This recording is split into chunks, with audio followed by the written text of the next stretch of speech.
igihe twariko turasenga narifise umusonga wari kurambabaza mu rubavu mu nyuma turiko turasenga wa musonga uhindukira mu mugongo turiko turasenga ndashishikara ndasenga inza numva ibintu nk'inyo biriko biranyagara mu mugongo ndashishikara ndasenga mu nyuma nsohotse hanze ahubwo canumva kandi kiduze mu musaya ayi ndashishikara ndasenga mu nyuma Imana no kuri nagiye mbona intabara abumvise gushima kwanje Imana baheze imwe dushimira dukomera amashimana ya twese Imana yakoze jewe ivy'Imana yankoreye inje hano muri Repentance naringize igihe indotombi ariko ubu zose ubu aho bansengereye hose barangirira delivery ubu narakize naho nabatijwe hose ubu nyuma yaho ntibiragaruka mvuza tugushima kwanje kugereza aho tugira amen.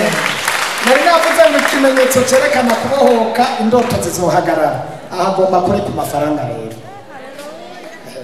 nashimira Imana nari maze imyaka 5 ntaduga ruguru ni telefone batumva ko nitaba n'umwana yarakuze afise imyaka 4 ndashimana ko narositike yo kuduga hamekiri naco shima umunsi umwe mu ndoto vyaraje ari mwijoro mbona ndi mu ngagara mama ari wabwira uwo muntu ngo mukure hajya ahantu wamushize mukure hajya ahantu mu ruzi zijya mpuzu zikureyo abumvise gushima kwanje Imana bayo cyubahira amen. Uyu muntu ari ahantu bari baramuboheye nivyo mwavyumvise hanyuma arerekwa abwirwa ngo hari ahantu ategerezwa gukurwa yari yarasizwe ubugira kabiri inyuma y'imyaka 5 ataduga amaze gushika hano ubu yarabyuze kuraba umuryango iyo ni deliverance.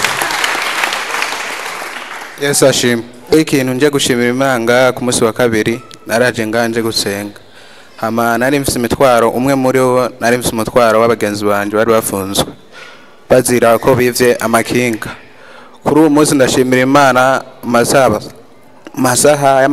saa 7 z'ijoro yandonde ariko ntiyashobora kundonga saa 2 z'agatondo yanterefunya yambwiye yuko bose batashe. Yesu ashimwe. Yesu nashimwe. Amen.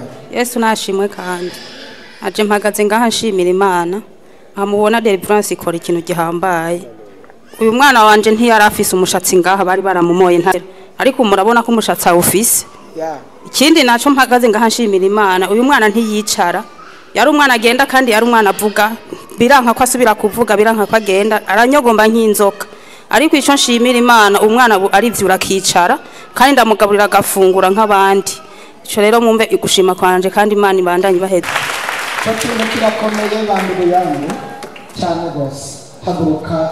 Imana yankoreye kuvyo nabonye ngeze muri Repentance jewe mu bisanzwe nari ku kazi ndumusiti hari mu masaha y'ijoro kazi ku busiti nariko numviriza radio niho numva ubutumwa ku radio yuko hari amasengesho ngaha rero haize imisi ndabaza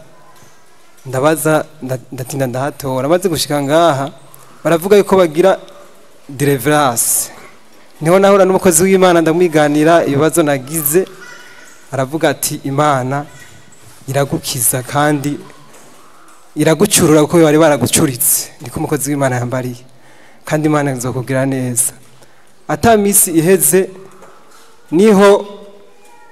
niho atamisi irahera maze gusubira ku kazi mu masaha ya 3 y'ijoro acarambwira ati wewe uzoturaza uzobona ikiganza cy'Imana maze kuza nk'incuro 3 niho bamaze kusengera mvuye ngaha acarambwira ati kubyo uzobone ko Imana yakugwiriye neza uzokumva abantu bakurondera canke ubona ivyo utarubona niho naciye ntangura kubona abantu bandondera mvuye ngaha gusa haize imisi 2 candonka akazi nza gukora kiduye incuro 3 kuri ka kazi nakora. Yesu ashimwe. Nico gituma nari magaze ngashinga intahe mvuga Imana yo ngaha muri Repentance irakora kandi Imana ifasha abakozi b'Imana. Yesu ashimwe. Mwasanzwe inyuma yo kubohoka aho wabohewe haragaragara umugisha w'Imana. Imana ishimwe cyane. Hacagaragara umugisha w'iki kandi ikimenyetso kizokwereka yuko wabohotse uzobona ikintu cy'umugisha kinyuranye n'icyo wahora ubona. Narababwiye ngo ibimenyetso byinshi bituma umuntu aboshwe, hari indoto mbi arota. Ikerekana yuko uri kurabohoka, indoto mbi zirihagarara ntizisubire kugaruka, kandi nyuma yo guhagarara kw'indoto mbi uca utangura kubona ibifatika bigaragara byari byarazimiwe n'izo ndoto mbi, kuko indoto umuntu arota aribwo buzima babamwo.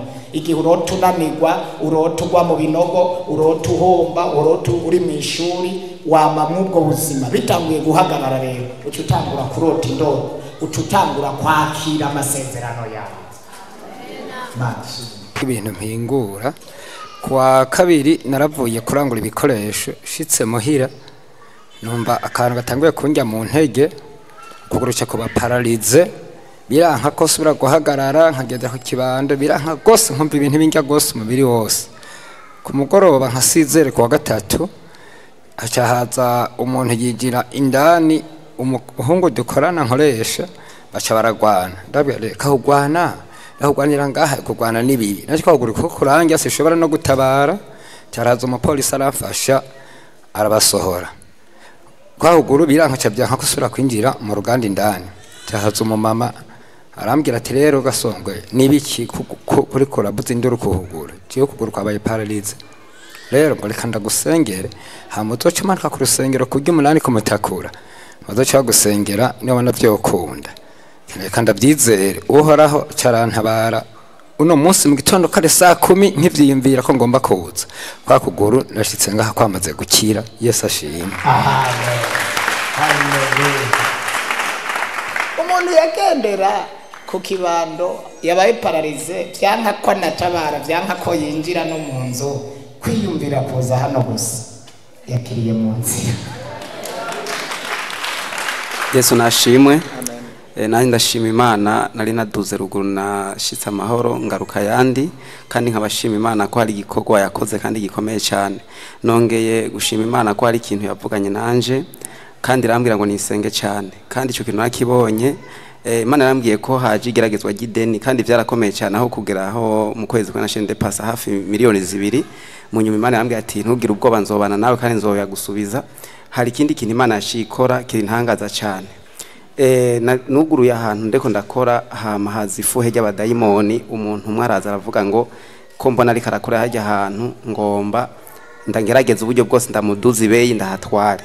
Abantu b'Imana, Imana repentance irakomeye, baramubwira ati uyu muntu ntiwo mushobora, ahubwo mureka numureke, abigira mu mpisha, abigira mu ibanga. Ikintu Imana yakoze rero aho hantu nahashize, ndavuga ati Imana ahantu jewe nzoherondera abantu ndabaho imitahe, nta mahera nzobishuza, kandi umuntu akeneye kuba hazoza arabaho. Rero aho hantu wa muntu nza numva wo mpangiye ngo wewe ngo tugomba twandikane nguve. Ndamubwira ati none bigenze gute? Ndamubwira ati mama, wewe n'umwanya uvuga ko ngomba kuvaho, hari umuntu agomba kuhaja. Mumubwira ko ari wadugije ibeyi ngo yarabimpisha.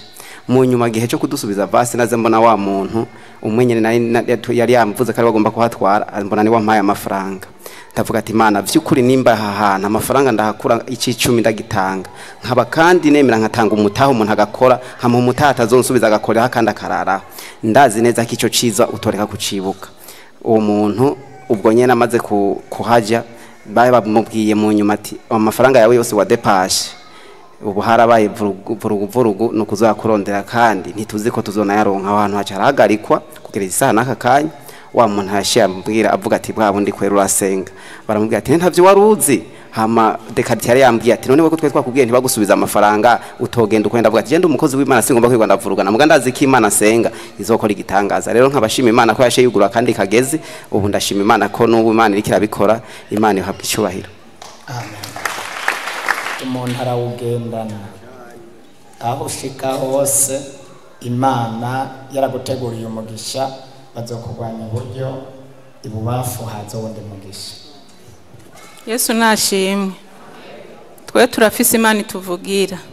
Jewe jo mu gitondo mvuye ngaha, ngeze aho